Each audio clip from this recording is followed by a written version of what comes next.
bigger than that.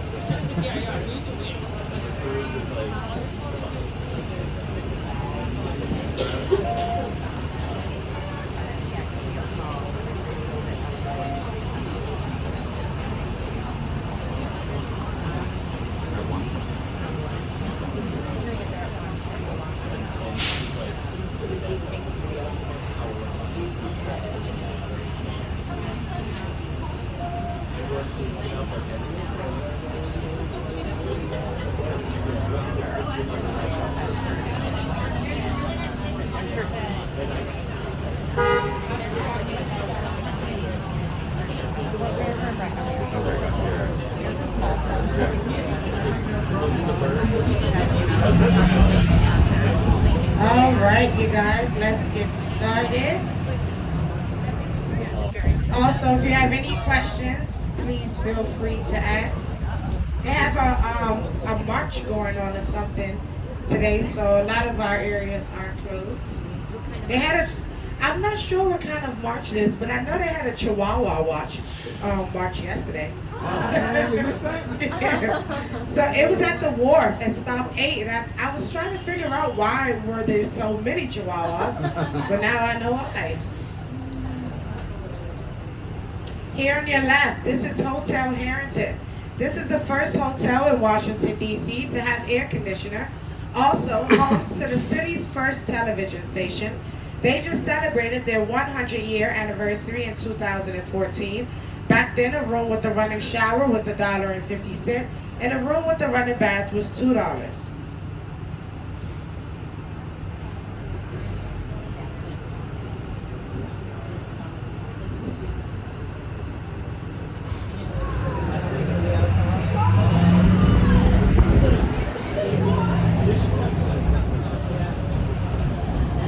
Here on your right, this is the Warner Theater, first named Earl Theater, but it was bought and renamed by the Warner Brothers in 1947. If you look on the sidewalk, you will see a small walk of fame of celebrities who once performed here, such as Whoopi Goldberg, Jay-Z, Prince.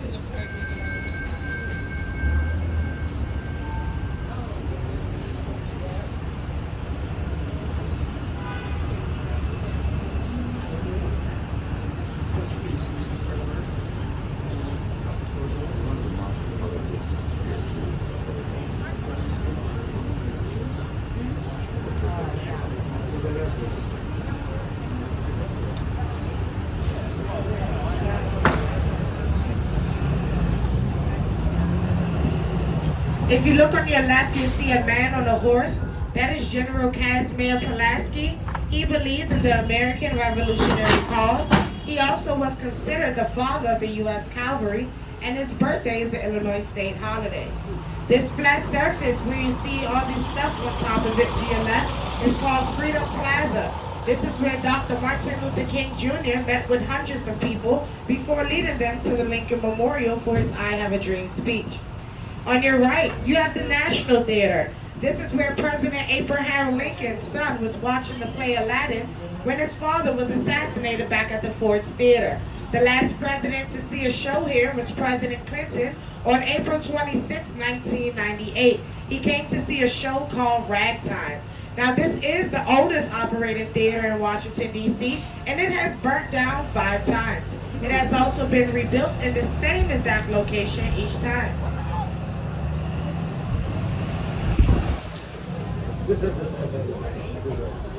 Now the building to your, how can I explain this? If you look to your left, you'll see those little flags where it says World Trade Center. That building is the Ronald Reagan building. It sits on 11 acres and 3.1 million square feet. It is the largest structure in Washington, D.C., and it has over 10 different restaurants inside. This next building to our left is the John A. Wilson building. Wilson was our first council member, and this used to be a streetcar power station, but that burned down as well.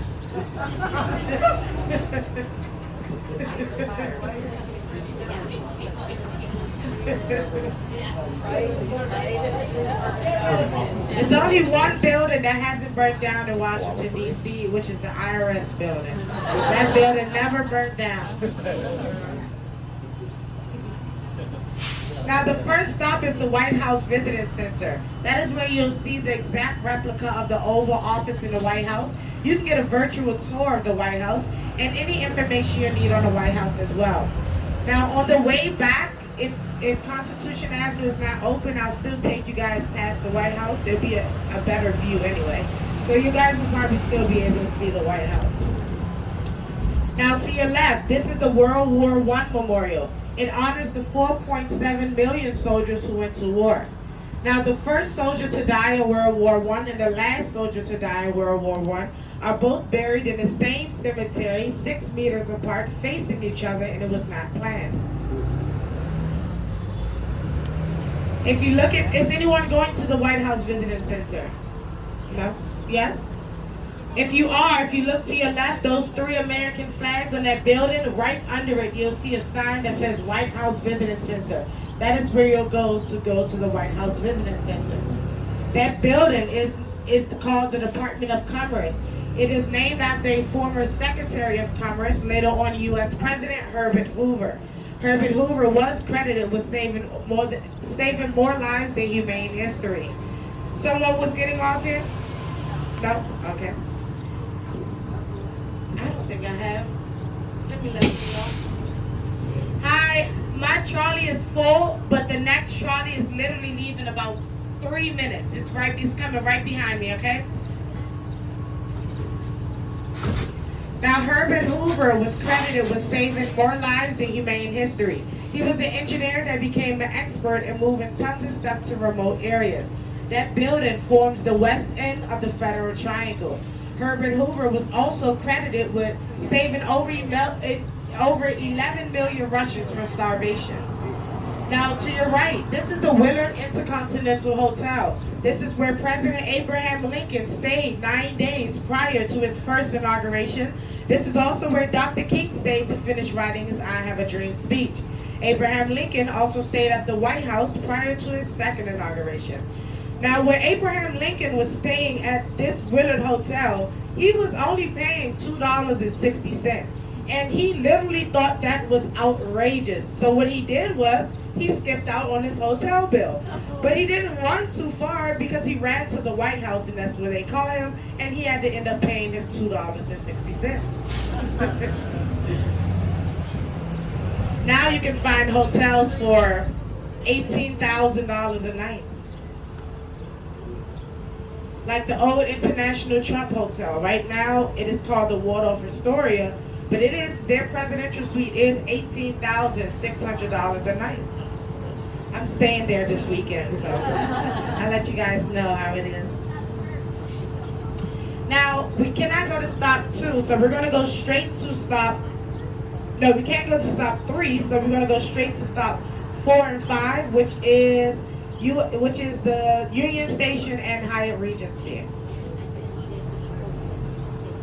Now straight ahead of us to your right, across the light, where you see they're doing construction, that is the Department of Treasury. If you pull out a $10 bill, you'll see the exact front on your $10 bill. That memorial in front of the Department of Treasury, that is Alexander Hamilton. He was a self-taught lawyer, and he inspired the first U.S. political party.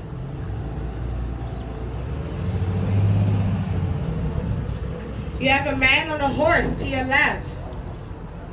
That is General William Tecumseh Sherman. He was second in command in the Union force, and he played a big role in keeping our nation together. But you won't find him or any currency at all because he was not a hero. He actually burnt down from Atlanta, Georgia to Savannah, but he spared Savannah because he felt as though it was so beautiful. He did that because he wanted to end the war. Now your third stop was the National Archives. That is where you can see the Bill of Rights, the Declaration of Independence, and the U.S. Constitution with your own eyes. Behind the National Archives is where you'll find President Franklin Roosevelt's first memorial. He said he wanted a memorial no bigger than his desk. If you go behind the National Archives, you will see his memorial literally no bigger than his desk. And at this Willard Intercontinental Hotel, this is also where the National Press Club started.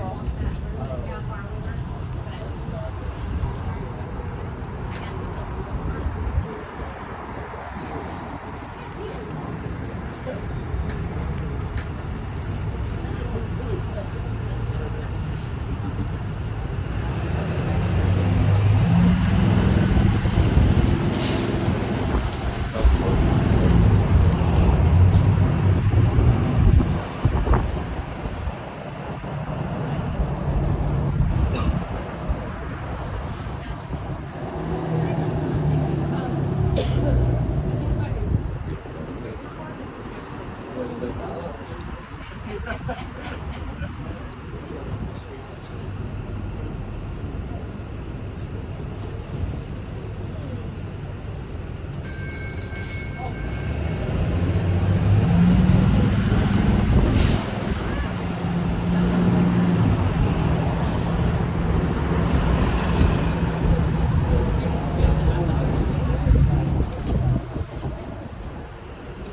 now we're gonna make our way to Union Station.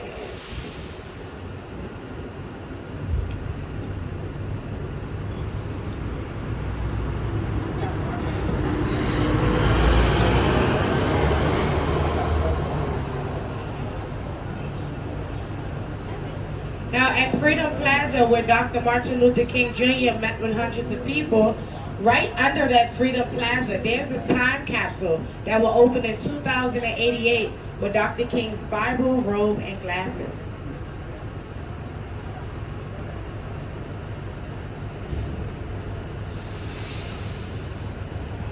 If you ever get a chance to go down Pennsylvania Avenue, check out the double lining of the trees. It was designed by a man named Pierre Lafont. He was a Frenchman who was hired by President George Washington to lay out our federal city. Every 4 years, we remove all traffic obstacles on Pennsylvania Avenue for our inaugural parade.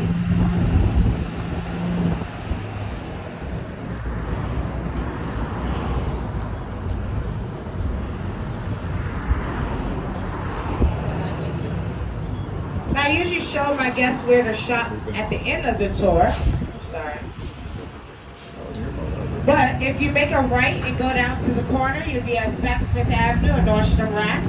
You have Express Edit and Sephora on your right, H&M and Zara on your left. If you make this right, you'll be back at stop number 1 on 10th and E. But if you were to go up the opposite way of 10th Street, you'll be at the Gucci store, Louis Vuitton, Kate Spade, Hugo Boss, Tiffany & Company, Ferragamo. Once we get through this red light, you're going to look on your left. You're going to see one of our oldest operating church in Washington, D.C.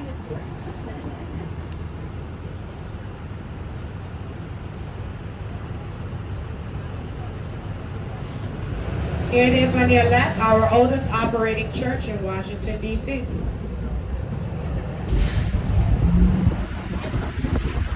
If you guys are looking for a fun activity, you can go to the escape room on your right.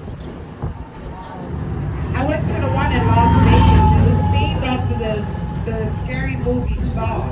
So it was really good. They even had the girl in the movie, how the girl was chained in the bathroom. They had somebody working there acting like the girl.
We're crossing over is called 7th Street, but we also call it Restaurant Road because they do have a lot of different restaurants up and down this street. So you guys can always come to 7th Street if you're looking for somewhere to eat.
All right, we're almost there.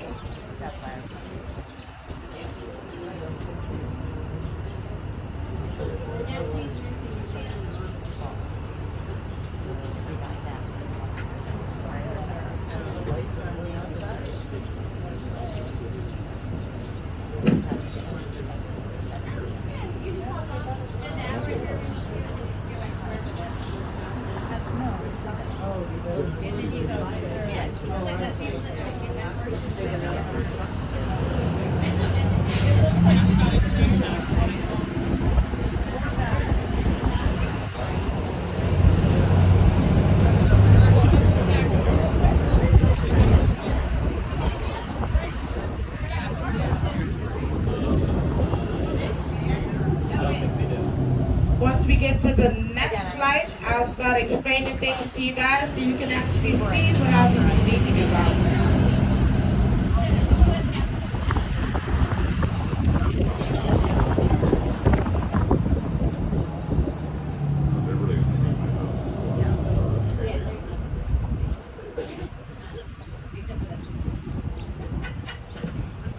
Now straight ahead of us is Union Station. Union Station opened October 27, 1907. In 1940, Union Station was transporting up to 42,000 people per day. Union Station is the second busiest train station with a ridership of about 5 to 8 million people. Union Station is also where over 100,000 people gathered to welcome President Wilson back from the Paris Peace Conference.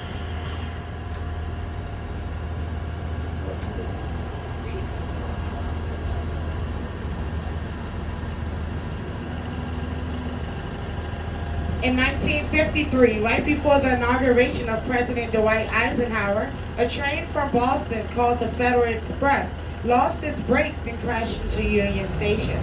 Inside of Union Station, you'll see that their flooring is made out of Italian and Greek marble, and they have over 70 pounds of 24-karat gold in the ceiling. This memorial to your left, that is called the Christopher Columbus Memorial. He was credited with discovering the New World.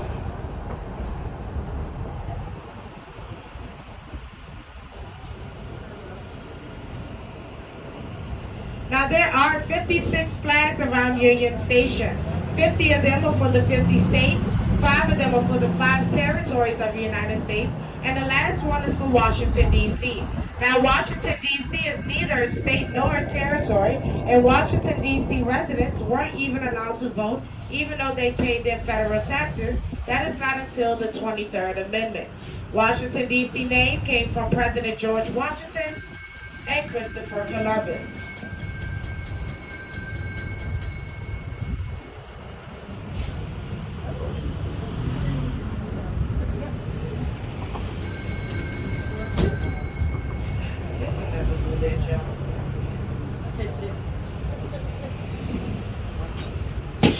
I'll be right back.